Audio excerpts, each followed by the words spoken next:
இன்றைக்கி நம்ம விருந்தோம்பலில் புட்டு ஆப்பத்துக்கெலாம் செய்கிற கடலைக்கறி எப்படி செய்யுதுன்னு பார்ப்போம். இதுக்கு வந்து 1 கப் அளவுக்கு கருப்பு கொண்ட கடலையை 8 மணி நேரம் ஊற வச்சுக்கோங்க.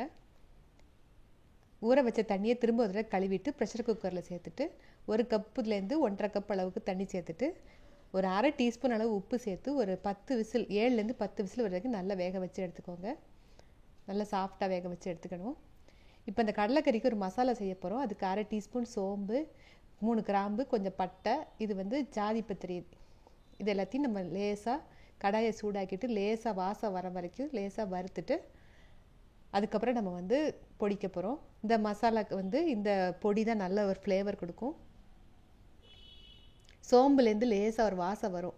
நல்ல ப்ரௌனாக ஆனவுடனே இந்த ஸ்டேஜில் ஆஃப் பண்ணிவிட்டு இதை ஆற வச்சுட்டு நல்ல இந்த சின்ன உரல்லே நல்லா ஃபைனாக இடிச்சுக்கோங்க. நல்லா நைஸாக இடிச்சுக்கோங்க. இப்போ மசாலா பொடி ரெடி ஆயிடுச்சு. இந்த கடலைக்கறிக்கு வந்து ஒரு அரை கப் அளவுக்கு தேங்காயை வந்து நல்லா நைஸாக அரைச்சி வச்சுக்கோங்க. இந்த மாதிரி நைஸாக அரைச்சிக்கோங்க. இப்போ நம்ம கறி செய்ய ஆரம்பிப்போம். கடலைக்கறி செய்ய ஆரம்பிப்போம்.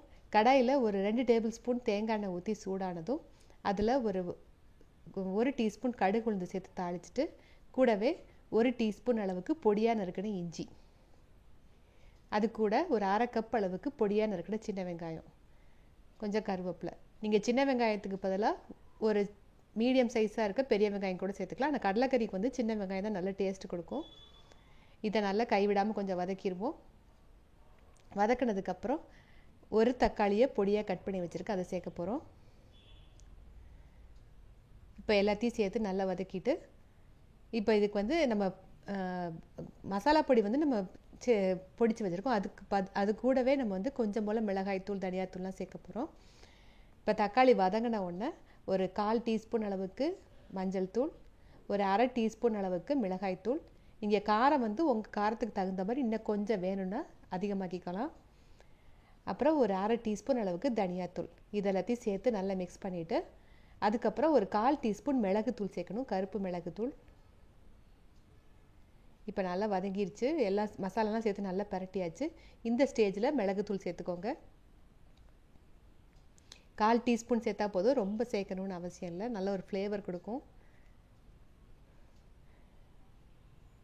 அதையும் சேர்த்து நல்லா பரட்டி விட்டுட்டு நம்ம இப்போ வந்து பொடிச்சு வச்சுருக்க மசாலா பொடி சேர்க்க போகிறோம். சோம்பு, கிராம்பு, பட்டை, அப்புறம் சின்ன துண்டு ஜாதிபத்திரி, இது எல்லாத்தையும் வறுத்துட்டு பொடிச்சு வச்சுக்கோங்க. இந்த மசாலா பொடி நல்ல உங்களுக்கு செய்யும் போது தான் இந்த டிஃப்ரென்ஸ் தெரியும். ஆர்டினரி கரம் மசாலா சேர்க்கறத விட இந்த கடலைக்கறிக்கு வந்து இந்த மசாலா பொடி தான் நல்ல ஃப்ளேவர் கொடுக்கும். அதையும் சேர்த்து நல்லா பரட்டி விட்டுருக்கேன். இப்போ வந்து வேக வச்ச கடலையை சேர்க்க போகிறோம். கடலையை சேர்த்துட்டு இப்போ நல்லா மிக்ஸ் பண்ணிவிட்டு நான் வந்து ஒரு அரை கப்பு அளவுக்கு தேங்காய் துருவல் நைஸாக அரைச்சி வச்சுருக்கேன். கடைசியாக ஒரு அரை கப்பு தேங்காய் பாலும் சேர்க்க போகிறேன். உங்களுக்கு தேங்காய் பால் விருப்பம் இல்லைன்னா தேங்காயை மட்டுமே இன்னும் கூட கொஞ்சம் அளவு கூட்டிட்டு தேங்காயை நைஸாக அரைச்சி சேர்த்துக்கோங்க. தேங்காயும் சேர்த்து நல்லா கலந்து விட்டுட்டு இப்போ வந்து இந்த வேக வச்ச தண்ணியவே கொஞ்சம் நிறைய சேர்த்துருவோம். 1 கப்புலேருந்து 1.5 கப் அளவுக்கு தண்ணி சேர்த்துக்கோங்க. ரொம்ப நல்லாயிருக்கும் இந்த கடலைக்கறி வந்து. ஃப்ளேவர் வந்து எல்லாமே மைல்டாக சேர்த்தா தான் நல்லா. இதுக்கு வந்து இந்த குருமா மாதிரி ரொம்ப எதுவுமே அதிகமாக சேர்க்கக்கூடாது. இஞ்சி, சின்ன வெங்காயம், தக்காளி எல்லாம் மைல்டாக சேர்த்துக்கோங்க. இப்போ கறிக்கு தேவையான உப்பு நம்ம ஏற்கனவே வேக வைக்கும் போது கொஞ்சம் உப்பு சேர்த்துருக்கோம், அதனால கேர்ஃபுல்லாக செக் பண்ணிவிட்டு சேர்த்துக்கோங்க. இப்போ அந்த கடலை வேக வச்ச தண்ணி இதெல்லாத்தையும் சேர்த்து நல்லா கலந்து விட்டுட்டு இந்த ஸ்டேஜில் நீங்கள் உப்பு காரம்லாம் செக் பண்ணிவிட்டு வேணும்னா கொஞ்சம் கொஞ்சம் உங்களுக்கு எது கம்மியாக இருக்குன்னு தோணுதோ கொஞ்சம் கொஞ்சம் சேர்த்துக்கோங்க. இப்போ நல்லா மூடி வச்சு ஒரு 10 நிமிஷம் நம்ம நல்லா கடலைக்கறியை வந்து கொதிக்க வைக்கணும். அப்போ தான் அந்த கடலையில் வந்து அந்த ஃப்ளேவர்லாம் நல்லா இறங்கும். நம்ம பொடிச்சு வச்சுருக்க மசாலா, அப்புறம் தனியாத்தூள், மிளகுத்தூள் எல்லாம் நல்லா இறங்கணும் கடலையில் வந்து. இப்போ மூடி வச்சு ஒரு 10 நிமிஷம் நல்லா கொதிக்கட்டும். இப்போ நல்ல கிரேவி நல்லா கொதிச்சிருச்சு. இப்படி கூட சர்வ் பண்ணலாம். நான் ஒரு அரை கப் அளவுக்கு தேங்காய் பால் சேர்க்குறேன். தேங்காய் பால் பார்த்திங்கன்னா நல்ல ஒரு மைல்டான இனிப்பும் கொடுக்கும். அந்த ஃப்ளேவர் எல்லாம் பேலன்ஸ் பண்ணி ரொம்ப அட்டகாசமாக இருக்கும் கடலைக்கறி வந்து. அரை கப் அளவுக்கு தேங்காய் பால் சேர்த்தா போதும், ரொம்ப சேர்க்கணும்னு அவசியம் இல்லை.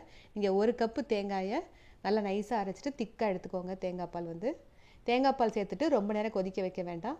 ஒரு லேசாக ஒரு கொதி வந்த உடனே கேஸ் ஆஃப் பண்ணிடுங்க. உங்களுக்கு எண்ணெயெல்லாம் பிரிஞ்சு ஓரத்தில் மிதக்கும். அதுதான் உங்களுக்கு கடலைக்கறி கரெக்டாக ஃபினிஷிங் ஸ்டேஜ் வந்து. லேசாக கொதித்த உடனே கேஸ் ஆஃப் பண்ணிடுங்க. இப்போது சூப்பரான கடலைக்கறி ரெடி ஆயிடுச்சு. இது புட்டு, ஆப்பம், இன்ஃபேக்ட் தோசைக்கு கூட இந்த கடலைக்கறி நல்ல டேஸ்ட்டாக இருக்கும். நீங்கள் இந்த கடலைக்கறிக்கு ஸ்பெஷலே வந்து இந்த மசாலா பொடி தான். அதை வந்து ஸ்கிப் பண்ணாமல் லேசாக நல்லா வறுத்துட்டு மிக்சியில் பொடிக்கணும்னு அவசியம் இல்லை. லேசாக சின்ன உரலில் தட்டி எடுத்துக்கோங்க. நீங்கள் செய்யும்போது தான் அந்த டிஃப்ரென்ஸ் நல்லா தெரியும். தேங்காய் பால் நான் சொன்ன மாதிரி உங்களுக்கு விருப்பம் இல்லைன்னா தேங்காய் இன்னும் கொஞ்சம் அளவு கூட்டிட்டு நீங்கள் நைஸாக அரைச்சிட்டு சேர்த்துக்கோங்க. நீங்களும் அளவுகள் மாற்றாமல் இதே செய்முறையில் கடலைக்கறி செஞ்சு பாருங்கள். நன்றி, வணக்கம்.